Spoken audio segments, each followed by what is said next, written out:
Uma questão que estaria na prova de matemática, mas poderia estar em ciência da natureza. Tá vendo?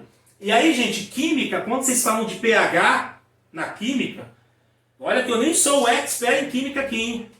Mas quando eu pego uma questão dessa aqui, vocês automaticamente vão revisar um pouquinho de pH, que está lá em química, ciência da natureza, e vão trabalhar a ideia de logaritmos. Olha lá, ó. Primeira parte da questão, eu já imagino, se essa questão aqui está na prova de matemática, usa da maldade. Possivelmente os primeiros parágrafos não vão falar quase nada do que eu preciso para resolver a questão. Eu já vou com essa expectativa. Vamos lá, ó. As soluções tampão são utilizadas para regular a acidez de alguns sistemas, pois resistem às variações de pH quando pequenas quantidades de um ácido ou de uma base são adicionadas a esses sistemas. Os tampões têm importante função nos processos químicos e biológicos, como, por exemplo, a de impedir grandes variações no pH e de sangue. Um dos sistemas que contribui para o tamponamento do sangue é constituído pelas substâncias H2CO3. Olha isso, prova de matemática, gente. Tá vendo que uma questão bem elaborada?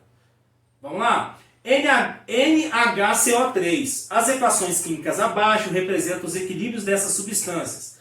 Para que eu preciso dessas equações? Nada, é só para tirar seu foco.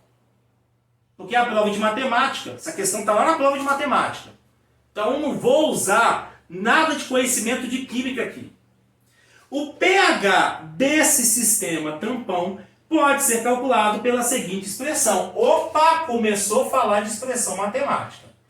Aqui eu tenho que ligar o meu sensor aranha, né? Tem que ficar atento aqui. O meu pH é o pKa, ele vai falar o que é isso em algum momento, mais o log na base 10. Se eu não me engano, isso aí na química, acho que é concentração, né? Há um professor de matemática se arriscando na química, olha, loucura. Sobre o H2, para vocês que estão vendo essa aula depois, se eu falei alguma besteira de química, né? Relevem! Relevem, tá? Porque a gente vai mexer com a matemática aqui. No sangue, a concentração de ácido carbônico varia de acordo com a pressão arterial de CO2. Agora eu vou para o problema, usando isso aqui. Considere o pH fisiológico e o pKa iguais a 7,4 e a 6,1 respectivamente. Então ele falou que o pH, ele falou que é igual a 7,4 e ele falou que o pKa é igual a 6,1 respectivamente. Para que esse pH seja mantido, a razão aí deve ser a concentração, a leitura, né? De H2CO3 menos, eu esqueci do menos aqui, e o H2CO3 deverá ser igual a... Então tá aí montado o meu problema, tá? Tá aí montado o meu problema. Gente, para poder não ficar trabalhando o tempo inteiro com isso aqui, vou chamar isso aqui de uma letra, tá? Porque o que ele pergunta no problema, tá lá, ó. Para que esse pH, tô olhando aqui no meu computador também, para que esse pH seja mantido, tá? A razão deve ser igual a quanto? Ele quer saber o valor disso aqui. Isso aqui eu vou chamar de uma outra letra. Eu posso chamar isso aqui de P. Vou chamar isso de P. Tá bom? Então agora a minha expressão ela vai ser escrita da seguinte forma. pH é igual a um pKa mais o log de K na base 10. Tá bom? Ele quer saber esse K. Ele quer saber a razão. Razão para mim não é divisão? Não é esse cara dividido por esse? Então, beleza. Tá? Então, esse cara dividido por esse é um K. Ele quer saber essa razão. Ó, chamei de K? Não, chamei de T. T de tatu. Tá? Chamei de T. Então, esse cara aqui é a minha razão. Então, eu quero descobrir esse cara. Olha como que essa questão, dado esse montão de informação, ela tem uma cara muito mais parecida com a questão 1. Ela é uma questão da UERJ? É. Para o Enem, essa questão, ela é uma questão de nível o quê? Fácil a mediano. Porque é a fórmula, eu quero achar essa razão, que eu chamei de T, para não ficar trabalhando com esse monstro, Ele me deu o pH é 7,4, o pKa é 6,1, mais o log de T na base 10. Percebe? Ou seja, não tem muito cálculo e muito conhecimento de logaritmo. É só substituir os valores sem muita interpretação. Eu fui no comando da questão, ele quer exatamente esse valor que eu chamei de T. A divisão desse cara sobre esse que ele está chamando de razão. O comando da questão está claro, está tranquilo, está mantido. Percebe? Me deu esse valor e me deu esse valor. Acho que esse valor mesmo, 7,4 e 6,1, tá certo. Tá? E ele quer achar o valor de T, que é a minha razão. Então, é só substituir os valores e a gente chegar à conclusão de que eu preciso descobrir o valor de T usando propriedades básicas de logaritmos. Tá? Só estava olhando aqui, gente, no chat se tinha alguma pergunta até esse momento. Até aqui está claro para todo mundo? Alguma dúvida até aqui? De verdade, tranquilo até aqui? Esperando a resposta de vocês no chat.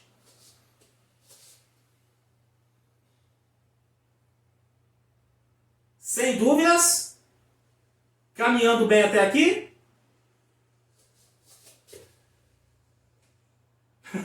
Volto recapitulando, gente, não tem problema, tá?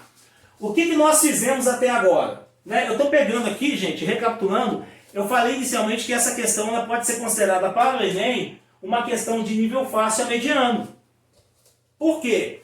Porque essa questão ele já me deu a fórmula, onde eu tenho log, a primeira parte do problema, tá? Não precisa copiar agora não, tá, gente? Eu dou um tempo para anotar depois, fiquem tranquilos, tá? A primeira parte do problema são informações de química, essa questão está na prova de matemática. Dificilmente os primeiros parágrafos vão ter informações que vão me ajudar a resolver a questão de matemática.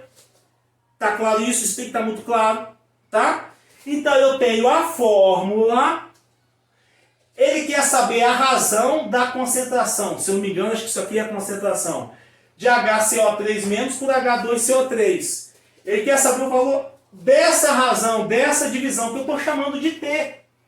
Só para não ficar toda hora copiando essa expressão, tá? Ele quer achar o valor de T. O valor da razão desse cara dividido por esse. Me deu o pH de 7,4, que é o pH fisiológico, denominado na questão, e me deu o pKa de 6,1. Então, essa questão, ela se assemelha e muito à primeira questão, a questão 10 que nós resolvemos hoje. Porque é uma questão que para o Enem seria uma questão de nível fácil a mediano. Porque nos meus cálculos eu não vou trabalhar muito com propriedades operatórias de logaritmos muito pesadas. Tranquilo isso? Conseguiu acompanhar agora? Conseguiram acompanhar? Beleza, beleza. Então agora, ó, o que eu vou fazer? Log de T na base 10. Depois eu dou um tempo para vocês copiarem, tá? Possivelmente, gente, essa aqui vai ser a última questão da aula. Mas se vocês quiserem, a gente pode continuar trabalhando essas questões na nossa próxima e última aula, tá? Dá pra gente fazer muita questão, tá bom? Então fiquem tranquilos. A gente pode voltar a falar de logaritmos ainda, tá bom? Então log de T na base 10 vai ser 7,4 menos 6,1, tá? Então log de T na base 10, 7,4 menos 6,1, 6,1, 7,1 vai dar 1,3, né? Então T vai ser, porque aqui, gente, deixa eu pegar um pincel preto aqui ou de outra cor, né? Pegar o vermelho, ia pegar o preto. Esse cara elevado a esse tem que ser igual a T, não é verdade? Então, o 10 elevado a 1,3, tá? Isso aqui ele falou que em anos? Não, para que esse pH seja mantido, o tempo é dado em quê? Deixa eu olhar aqui no meu tablet. O tempo, voltando aqui um pouquinho, ele fala as concentrações. Não, porque aqui tempo, gente, desculpa, eu não chamei tempo aqui, é o meu T, eu confundi, né? O T aqui é essa razão. É só a razão, então não é tempo em anos, não. É só o valor aqui. O T é essa divisão que eu acabei de encontrar. Aí tem um problema. Se você pega as suas alternativas, olha lá. 0,1, 2,5, 10 e 20. Deu ruim, né? 10 elevado a 1,3. Quanto que dá isso? Isso dá 0,1? Isso dá 2,5? Isso dá 10 ou isso dá 20? Dentro das alternativas. Gente, eu não sei quanto que vale esse cara de cabeça. E vocês concordam comigo que a questão não me deu tabela alguma para eu poder resolver esse cara? Mais uma coisa eu sei. Vou colocar aqui como observação, ó. Óbvios. Importante para a gente poder entender, dá para a gente deduzir. O 1,3 é um valor que está entre 1 e 2, não tá?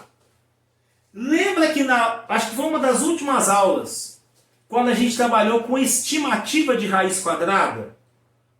Quando eu não sei uma raiz quadrada exata, o que eu faço? Eu olho o quadrado perfeito anterior a ele, o primeiro quadrado perfeito que vem antes dele, e o próximo quadrado perfeito que vem logo após ele, não é isso? Por exemplo, raiz quadrada de 5 eu não sei quanto que vale. Foi até o exemplo que a gente usou na questão. Mas eu sei que raiz quadrada de 4 é 2 e raiz quadrada de 9 é 3. Então raiz de 5 é um número que está entre 2 e 3. Isso eu tenho certeza. Muito mais próximo de 2 do que de 3. E aqui a gente vai usar a mesma ideia. O 1,3 é um cara que está entre 1 e 2. 10, eleva todo mundo a 10. Ó. 10 elevado a 1, 10 elevado a 1,3, 10 ao quadrado. Ó. Então eu sei que 10 elevado a 1,3 é um valor que está entre 10 e 100. Muito mais perto de 10 do que de 100. Vocês concordam comigo? Porque 1,3 está mais perto de 1 do que o de 2. Olha a estimativa. Então, esse 10 elevado a 1,3 é um número que está entre 10 e 100. Então, eu tenho que ir nas minhas alternativas e verificar qual é a alternativa que está entre 10 e 100. Sendo que está mais perto, um valor que seja mais próximo de 10 do que de 100. Por exemplo, se na minha alternativa tiver um 90, 90 não é a minha resposta. Então eu tenho 0,1, 2,5, 10 e 20. Então com certeza é a minha alternativa D de dado.